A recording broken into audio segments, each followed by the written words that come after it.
Les faux chrétiens. Les faux chrétiens, voici le thème de ce jour, les faux chrétiens, les soi-disant chrétiens. Nous allons méditer à partir du livre de Jude, versets 11 à 16. Malheur à eux, car ils ont suivi la voie de Caïn. Ils se sont jetés pour un salaire dans l'égarement de Balaam. Ils se sont perdus en se révoltant comme Corée. Ce sont des écuelles dans vos agapes, où ils festoient sans scrupule et ne prennent soin que d'eux-mêmes. Ce sont des nuages sans eau emportés par les vents, des arbres d'automne sans fruits, 2 fois morts déracinés, des vagues furieuses de la mer qui rejettent l'écume de leur impureté, des astres errants auxquels l'obscurité des ténèbres est réservée pour l'éternité. C'est aussi pour eux qu'Enoch, le 7e depuis Adam, a prophétisé en ces termes. Voici que le Seigneur est venu avec ses saintes troupes pour exercer un jugement contre tous et pour faire rendre compte à tous les impies qui sont parmi eux, de tous les actes d'impiété qu'ils ont commis et de toutes les paroles dures qu'en pécheurs impies ils ont proférées contre lui. Toujours mécontents, ces hommes se plaignent sans cesse de leur sort et marchent suivant leurs désirs. Ils tiennent des grands discours et flattent des gens par intérêt. Amen. Si nous voyons au début, à partir du verset 1, ces faux chrétiens, nous les résumons comme Caïn. Nous tous nous connaissons Caïn. Les faux chrétiens ont le chemin de Caïn. Caïn n'était pas irréligieux, mais il n'avait pas compris qu'on ne peut s'approcher de Dieu que sur la base d'un sacrifice.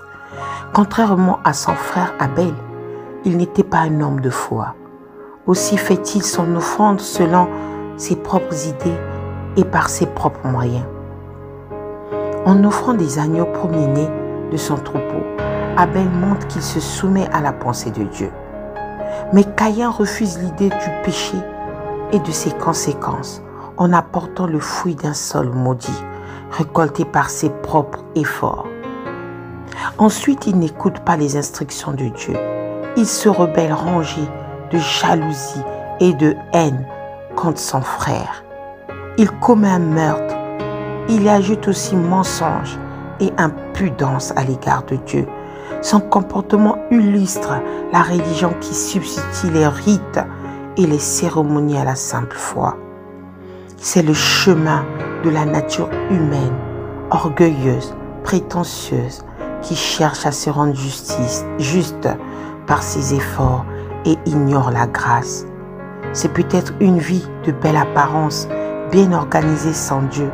Caïn et ses descendants ont construit des villes, ont inventé les arts et les techniques, se sont bien installés sur la terre, mais marcher sur les traces de Caïn aboutit à la mort. Mes frères et sœurs, nous sommes dans l'Église. L'Église, c'est le corps du Christ, mais il y a des faux chrétiens, les soi-disant chrétiens. Frères et sœurs, pourquoi aller à l'église si tu es orgueilleux? Pourquoi aller à l'église si tu n'as pas d'amour? Pourquoi aller à l'église pour faire tomber ton prochain dans le péché? Pourquoi la jalousie? Pourquoi les faux chrétiens ne veulent pas que les autres réussissent? Les soi-disant chrétiens, moi je les surnomme les adorateurs de Satan. Les soi-disant chrétiens sont dans le chemin de Caïn. Ce sont des Caïns. Mes frères et sœurs, c'est triste d'en parler aujourd'hui des faux chrétiens. Ces faux chrétiens qui s'installent dans l'église. Ces faux chrétiens qui sont là en jouant l'hypocrisie dans l'église, dans le corps du Christ. Ces faux chrétiens qui passent leur temps à se plaindre. Ces faux chrétiens qui passent leur temps à être toujours mécontents. Ces faux chrétiens qui passent leur temps à prendre les idées des autres et à se faire la gloire. Ces faux chrétiens qui désirent toujours avoir plus et qui tiennent des discours flatteurs pour leur propre intérêt. Aujourd'hui, ces faux chrétiens, mes frères et sœurs, ils suivent le chemin de Caïn. Posez-vous les questions, frères et sœurs. Es-tu un faux chrétien? Parce qu'un faux chrétien ne reflète pas la ressemblance de Jésus-Christ. Souvent nous chantons de ressembler Jésus, c'est notre espoir suprême. Mais ces faux chrétiens n'ont pas peur du Christ, n'ont pas la crainte de Dieu. C'est pour ça que le Seigneur dénonce dans l'Église ce comportement. Ces soi-disant chrétiens. Ces soi-disant chrétiens qui viennent prêcher la parole pour leur propre intérêt, qui viennent prêcher la parole pour pouvoir détruire l'autre. Nous devons faire grâce. Nous devons prendre garde à ces faux chrétiens. Nous avons aussi des prophètes, des pasteurs qui sont faux. Ceux qui se font payer et dont les enseignements ne sont pas dans le droit fil de la parole de Dieu. Regardez l'erreur de Balaam. Balaam était un devin député, un homme intelligent, très éloquent, d'une grande connaissance, qui avait une vision prophétique certaine, mais il était cupide et corrompu. Il mentait quand il disait recevoir sa révélation de l'Éternel, alors qu'en réalité, ses pouvoirs étaient sataniques, ses prétentions mensongères. Malheureusement pour lui, il était celui qui tombe les yeux ouverts. Matthieu 18, 6 à 7 nous dit: « Mais si quelqu'un fait trébucher un seul de ses petits qui croit en moi, il vaudrait mieux pour lui qu'on suspende à son cou une meule de moulin et qu'on le jette au fond de la mer. Malheur au monde à cause des pièges. Les pièges sont inévitables, mais malheur à l'homme qui en est responsable. » Mes frères et sœurs, les faux chrétiens sont responsables de la chute du corps du Christ. Ils souillent les repas de communion fraternelle. Ils sont des taches dans nos agapes, où ils étaient sans honte. Ils sont en scandale et pourraient provoquer le naufrage de plusieurs. Soyons attentifs à la sévérité du Seigneur pour ceux qui sont des occasions de chute pour les autres. Les faux chrétiens. Réfléchissons, mes frères et sœurs. C'est bien, nous prions tous, nous lisons tous la parole de Dieu. Pose-tu la question, es-tu un faux chrétien? Es-tu un faux chrétien? Posons-nous la question. Nous sommes en communion fraternelle avec nos frères et sœurs, mais dans ton cœur, tu prépares un plan machiavélique pour la chute de ton frère. Ce plan qu'avait Caïn pour son frère Abel, c'est ce qui se passe avec les faux chrétiens. Mais le Seigneur dit: malheur, malheur à toi, faux chrétien, à cause de tes pièges.